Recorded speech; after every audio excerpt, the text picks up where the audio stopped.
Yo famille, j'espère que vous allez bien. Bienvenue chez MVP Foot, le journal des éléphants commence. Voilà. On apprend qu'Emmanuel Laïta et Jean-Michel Seri ont été buteurs lors de la confrontation en Championship. Ceux qui connaissent pas Championship, c'est la deuxième division du championnat anglais, de Lyon, la Ligue football professionnelle anglaise. Voilà. La deuxième division, c'est plus intéressant même que certaines premières divisions de Koumassi. Voilà. Donc, on apprend que Emmanuel Laïta est encore buteur. Il vient de marquer son 11e but de la saison. Voilà, c'est énorme, énorme, énorme. Et lors du match aussi, Jean-Michel Seri aussi a marqué le but. Donc, ça fait en tout 2 buts partout. Et nos éléphants sont vraiment en forme. Surtout, Emmanuel Laïta. Il est très, très bon actuellement. Il vient de marquer son 11e but de la saison. Et là, c'est un candidat sérieux pour venir en sélection en juin parce que c'est un buteur qui est prolifique et on espère que Tonton Faye va vraiment le recruter. On savait qu'il était blessé, là les blessures l'ont lâché, on voit tout son talent, sa technicité, franchement son 10e but c'est vraiment une merveille et le voici qui est en train de danser le coup du marteau. On espère que la saison prochaine il va aller dans un grand club anglais, pas un grand club mais un club de haute gamme en fait, et puis il va vraiment exprimer son talent. Ensuite, en parlant des talents, voici l'attaquant numéro 1 des éléphants qui vient de marquer un beau but en Ligue des Champions. Voilà. Sébastien Haller, il était buteur en quart de finale en Ligue des Champions face à l'Atlético de Madrid. Et ses statistiques sont vraiment impressionnantes. Il est impliqué dans 14 buts et passes décisives en 13 matchs en Ligue des Champions. Franchement, il a fallu que moins de 20 minutes à notre champion pour montrer qu'il est là, qu'il est toujours buteur, qu'il connaît son travail, que c'est un vrai joueur, en fait, voilà.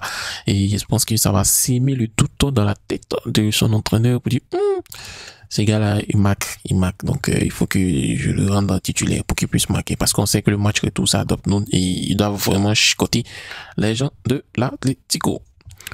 Ensuite, on apprend aussi du côté de l'Allemagne que selon Kicker, Odilon Kosonou est le 2e meilleur joueur de la Bundesliga cette saison. Et Florian Wirtz fait mieux que lui en Allemagne. Florian Wirtz, lui, c'est la trempe de Kylian Mbappé. Quand tu regardes dans FIFA, il est déjà à 90. Kylian Mbappé, c'est 91, 92. Donc, Florian Wirtz, ça, lui, c'est un génie. Mais après le génie, il y a le petit génie. Et le petit génie, il s'appelle comment? Odilon Kosonou. Voilà. Comme je l'avais dit précédemment, Odilon Kosonou mérite d'être ballon d'or africain cette saison. C'est vrai que c'est un défenseur, mais il est vraiment énorme. Et nous, en tant qu'Ivoiriens, on va militer pour que tu puisses devenir ballon d'or. Et aussi, vous, en tant qu'Ivoiriens, vous devez militer aussi, vous abonner à MVP Foot. On continue, je tiens à vous rappeler que le samedi 13 à 18h GMT, grand match de chez Grand Match, Stade d'Abidjan, Africa Sport National en Coupe nationale ivoirienne. 2 anciens grands clubs de Côte d'Ivoire, ils sont toujours, bon, on ne dit pas qu'ils sont grands, ils sont moyens. L'Africa est un grand club, mais il est toujours en 2e division. Dans le jour qui va monter en 1re division, je vais dire que c'est un grand club. Pour le moment, c'est un club moyen. Et c'est un gros choc entre 2 bateaux du football ivoirien. Donc, on espère que vous allez partir au stade pour supporter, les supporters de l'Afrique vont supporter, les supporters de la SEC vont supporter le stade d'Abidjan pour que ça soit très très intéressant. En tout cas, nous, on va pas louper ce match, et aussi ceux qui sont loin hors du pays ou qui vont pas pouvoir assister, le match va être transmis en direct sur Facebook. Voilà. Ensuite, du côté de la FIFA, on a la cérémonie qui se déroule actuellement de la remise officielle des cartes au club de Ligue 1, Ligue 2 de Côte d'Ivoire. Bon, en tout cas, c'est bon, c'est une très belle initiative, c'est très très bon et c'est une bonne chose. Au moins, les gens vont pouvoir bien se déplacer. Et puis tout ce qu'on dit aussi, c'est au club de entretenir les voitures. Quand il y a changement d'huile, il y a une pièce qui est gâtée, liquide de transmission, patati patata, changement de pneus, voilà, faites en sorte que le joueur soit à l'aise, que le liquide de climatisation, mettez ça aussi là, les joueurs seront dans les cas climatisés lorsqu'ils vont arriver lors du match, ils seront frais, voilà, donc c'est tout ce qu'on demande aux gens du club. Voilà, en tout cas, très belle initiative de la FIFA et on espère que c'est encouragé et puis on espère que ça va se répéter. Il y a d'autres choses qui vont faire pour améliorer la condition de vie de nos clubs. Ensuite, j'ai une question pour vous. Christian Kwame, cette saison 2023-2024, il a joué 16 matchs. Un but, une passe décisive. Qu'est-ce qui se passe avec notre joueur? Qu'est-ce qui se passe? Qu'est-ce qu'il y a? Qu'est-ce qui se passe? Franchement, qu'est-ce qui se passe avec notre joueur? Donc, écrivez en commentaire parce qu'on aimerait savoir qu'est-ce qui se passe avec Christian Kwame. Un temps, il était vraiment bien. Voilà, il était vraiment bien, il marquait les buts, il était fort.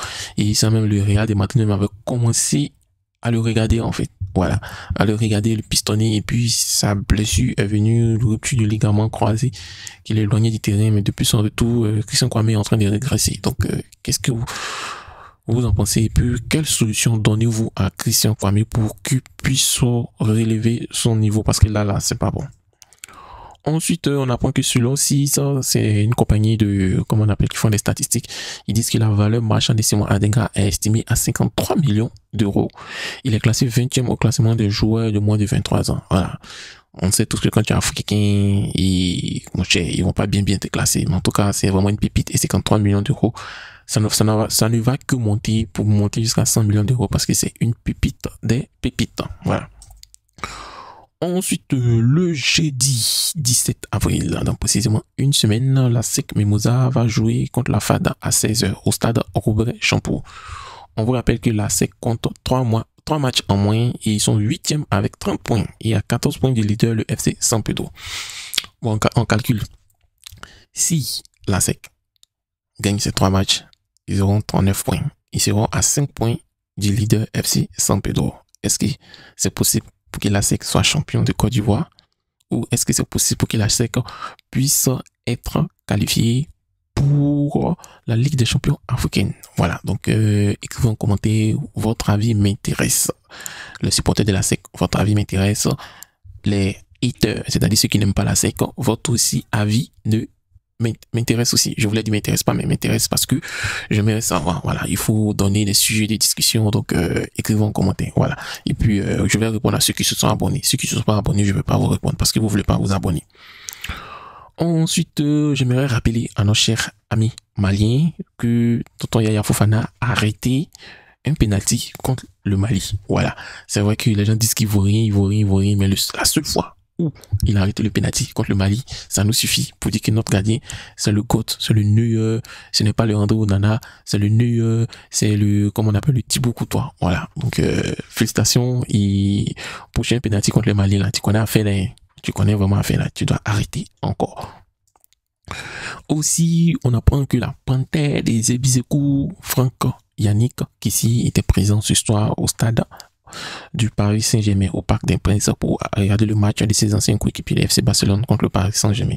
En tout cas, tu as bien fait de te déplacer, tu t'es pas déplacé Kato parce que Paris Saint-Germain, franchement, on ne sait pas ce qui se passe avec eux, ils ne valent rien, même Africa Sport peut les gagner. Donc, franchement, là, le Paris Saint-Germain, c'est, bon, ils ont gâté ticket des gens, hein, voilà. C'est pas grave. C'est pas grave. En tout cas, merci à ceux qui regardent, merci à ceux qui partagent, merci à vous, les fans de MVP Foot. Donc, MVP Foot est en train de grandir et on espère avoir de bons équipements pour faire le bon direct, pour faire le bon podcast. Et merci aux donateurs. Je vais recevoir un micro professionnel aujourd'hui. Donc, la prochaine vidéo sera une vidéo avec un micro professionnel. Voilà. Et là, il me reste maintenant une caméra et aussi bien configurer le logiciel pour faire le streaming, pour faire les diffusions de matchs en direct comme si on était présent. En tout cas, MVP Foot va se professionnaliser au fur et à mesure. Donc, pour ceux qui veulent, comment on appelle, nous aider, qui veulent faire les dons, il y a plusieurs sortes de faire les dons. Vous pouvez faire les dons directement dans la vidéo, vous pouvez faire les dons. Donc, GoFundMe. Je prends un exemple. Lorsque vous venez ici, je prends ici que lorsque vous venez ici, il y a un coin d'onglet, on fait merci. Je vais changer, par exemple, je change pour lui. Voilà. Vous voyez le merci. Vous pouvez faire vos dons. Voilà. Il y a $2, 5, 10, 15, 20, 25, voilà, donc bon, ceux qui sont vraiment contents, hein, ils peuvent donner, donc merci à ceux qui font les dons, ça nous permet aussi d'acheter les vrais micros, donc rendez-vous demain pour le nouveau micro.